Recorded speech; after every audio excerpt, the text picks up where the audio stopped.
ولكن سنتر كيس الجامعة وانتي نبغى تقنان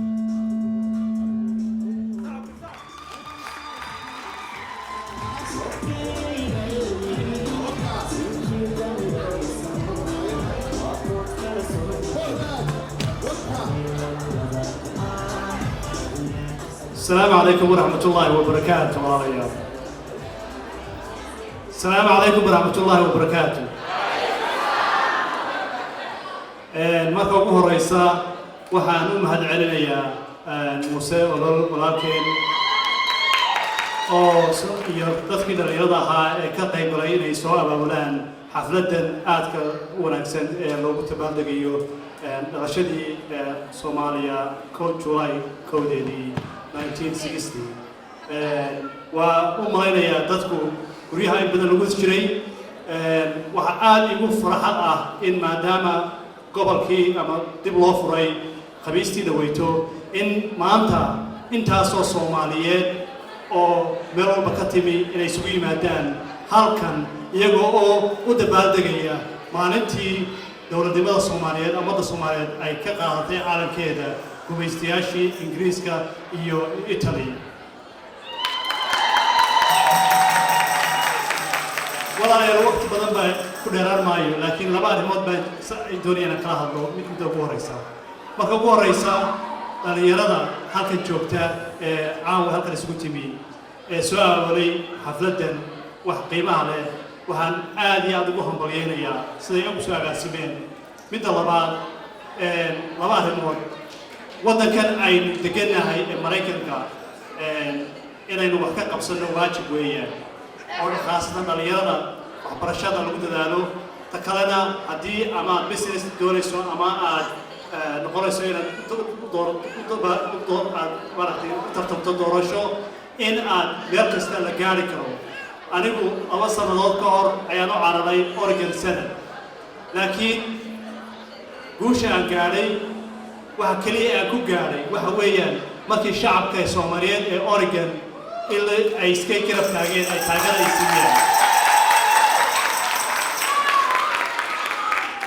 واسمع كفتمنا أنت سومالد واسكا وحاول بدناهاي لكن واحد مهمة ونتكلم وين أنت بدن تخلق جوجا واحد دي شيء جيا سومالد مالك السؤال جوكتو معناته أي سوق بهذان السومالد بلا يسوي مادو أما واحد كستعلم كلتشرو أما واحد كستعلم الله خلاه خلق قيب سنادة مالك السؤال مالك جوكتو قف السومالد ويسوي مادو ده السومالد واحد دي شيء جيا أنا قلت جوجا يورو waxa weeyaan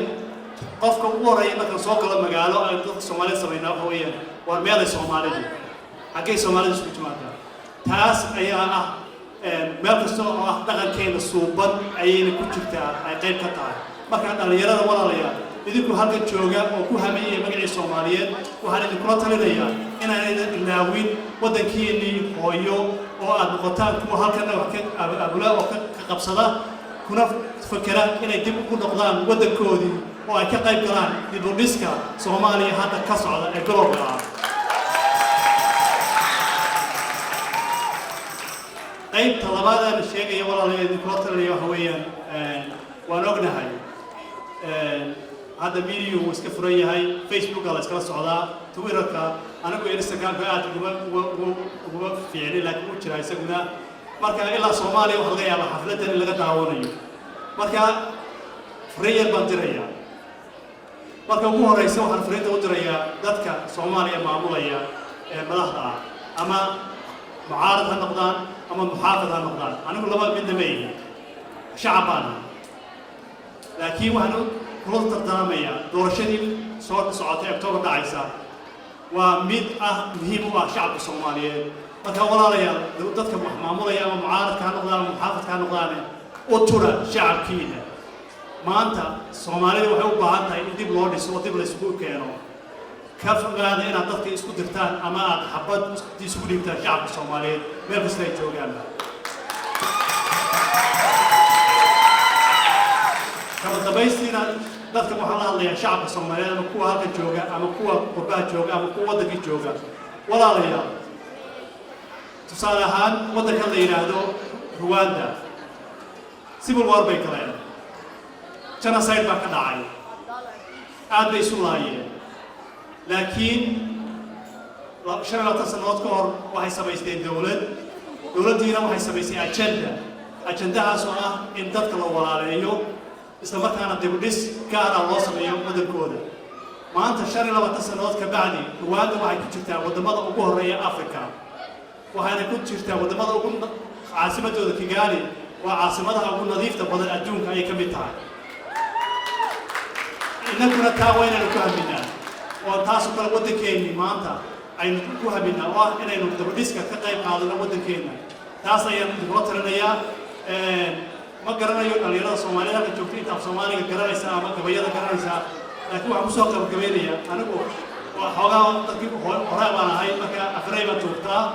marka waxaan kusoo qabagabeynaya qayb ka mid ah gabay yar oo aan tiriyey 2006 waxaana uu yahay qaybta ugu dambaysa gabaygu wuxuu yahay tufku baxa dagaal ooge waa inaan dibad u saarnaaye dabka dhiga dugsiyadana aada dibad jooga aqoonyahanku waa inuu darabta maalaaye duqayd iyo kuwa tamarta daran waa inaan degal u aasnaaye dooniyo doog iyo ubaxa dalka oo idin waa inuu diirsho gabigiisa dacalada gobol kastaba waa inay dhibcadu daacdaaye dareenkaasa ay ku jiro qalbigu way dekanayaay doqonnimadu waa bale Soomaaliya dabarka aan gooyno waa maasantiin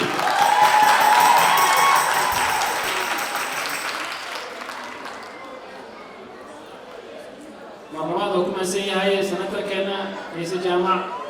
waxaan kaloo hadda rabaa inaan kusoo dhaweeyo gabadhii Soomaaliyeed ugu horeysay oo carabta Commissioner State of Oregon Washington County Nafiso Fai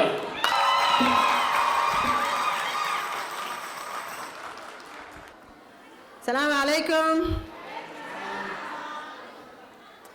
aad baan ugu faraxsanahay inaan maanta isku wada imaano ilaahay covid-kii uu naga badbaadiyey intii u dhimatay Soomaali iyo Muslimna ilaahay u naxariisto muuse aad baan ugu mahadcelinayaa walaalo maadaama meeshan sukaya keentay saako iyo muuse olol inta aad isku kaya keentay Somali independence-kii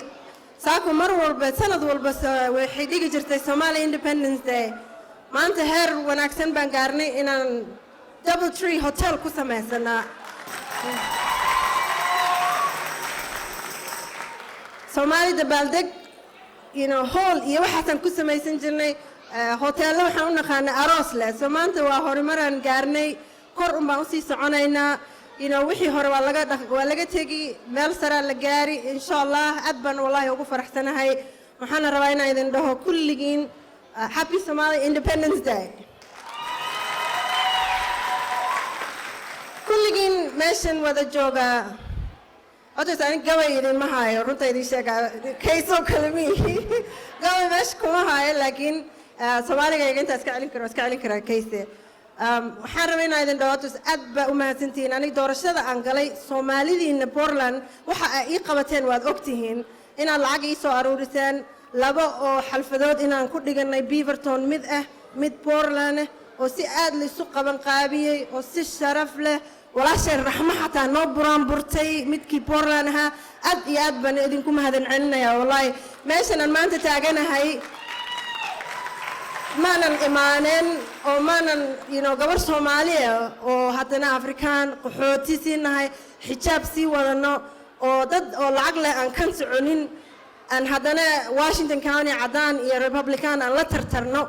أو كرينو لبتشير ويلبو هل دور شماهن برايمري جيبان قالني هذانا جنرال كيبان كسون نقولني أو صدق كونوا بقولنا جو بحذي سومالية وقاعدة إن الشرف لديهن إن كستون قبيل يوحس أن هو صوتنا تاي هل قفركم نصب بحو سومالية أسكت ومنا هي وقاعدة تاس روح ومكة لهرتان إن كستون قبيل يوحول بسكوش فرجنا لكن markii hal qof Soomaali noo soo baxo aad baan isu taageernaa taamiyada gishtaho tiraaso oo marka aan soo istaagay lama dhihin gabadhan qabiilkay ka socotaa kaysi markuu soo istaagay oo orday lama dhihin qabiilku ka socdaa maadaama Soomaalina asaasan isu garab istaagna aad baan idinku mahadcelinayaa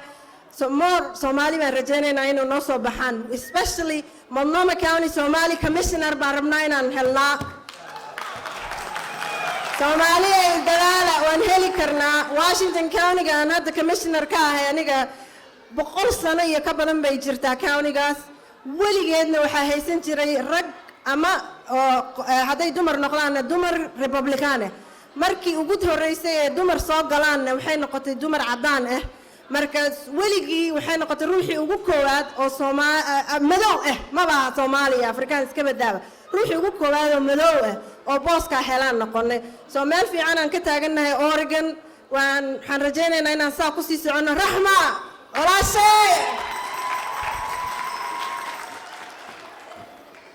aad iyo aad ma santahay Raxma ku jeclahay wallahi gabar fiican aad tahay aad kuugu faraxsanahay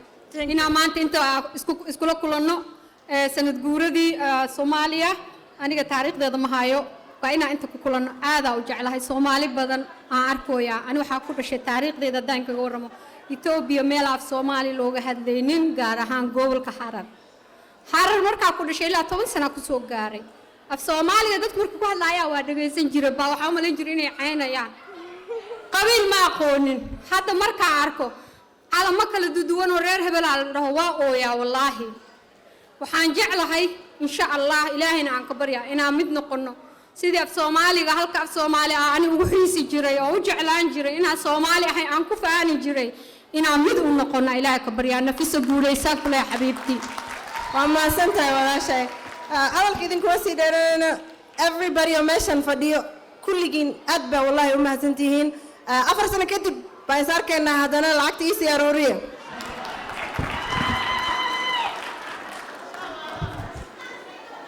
waa maasan tahay Nafisa Fay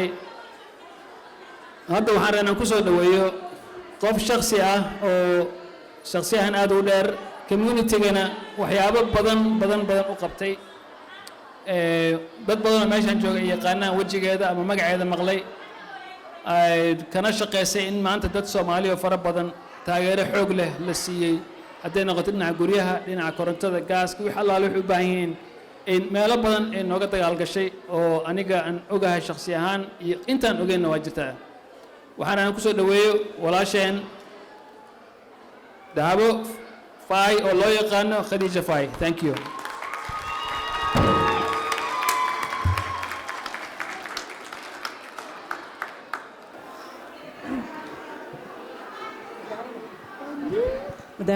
السلام عليكم هوتورتا دمانتين واني ودا سلامي هل مر ميس دغيسن كرنا انيغو رالي اه فضلا هل مر ان اسدغيسنو maanta halkan waxaan isku keenay xuska kowda luuliyo waxaa mahadle alle ka saako oo soo qorshaysay munaasabadan quruxda badan wad maasantahay muuse kowda luuliyo waa maalin muhiim ah maalin aad iyo aad u weyn weeyaan waa maalin ka turjumaanaysa midnimada Soomaaliyeed koonfur markay heshay xornimadeeda waqooyiga Soomaaliya waqooyi iyo koonfur midoobay hal mar aan isdhageysano anoo ka sii raacayo midnimadaas aan rabaa inaan ka hadlo muhiimadda ay leedahay anigu meeshaan ka shaqeeyo waa meel dawlad ah qaas ahaan haddana waxaan la shaqeeyaa dad Latino la dhaho Latinos waa dad soddon iyo intaasoo waddan oo kala duwan weeyaan haddana waxa mideeyo oo halka dhigo waa luqadda ay ku hadlaan ay isku gartaan waxay leeyihiin hay'adooyin iga raali noqdo xogaa yar waan naxnaxsanahay waxay leeyihiin hay'adooyin oo si toos ah dawladda uga shaqaysataan aniga ka mid ah oo kaleeto barnaamijkan waxaa la Bienestar badnidiin halka waan isku garanaynaa marka hadalkaygu ma soo dheeraanayo waa in aan caawinaa midnimo aan tuusnaa hay'adooyinkeenu sida saako iyo dhammaan kulligoodba si ay u helaan lugo ay ku istaagaan oo dadkan oo dhan ay wada caawiyaan waad mahadsantihiin fadlan aan isdhageysano qofka markuu hadlayo hadalka kale hal iska joojiyo waqti baa la soo geliyay lacag baa ku baxday fadlan aan isdhageysano inagoo raali ah salaamu calaykum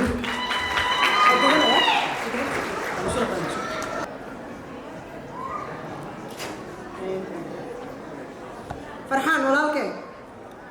waxaan rabaa hadres Somali campaign manager Allah aniga hadres waqtiga ma jooga hadda waxaan rabaa inaan sugaa markuu imaado laakiin Cabdi Fataax Ahmed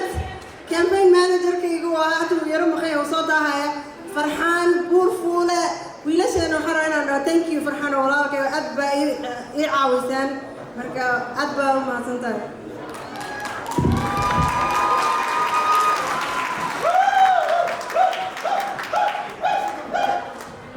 وياي فرحان أنا وحاول كسجري فرحان كبير لكن فرحان بورفول إلى هذا مغلي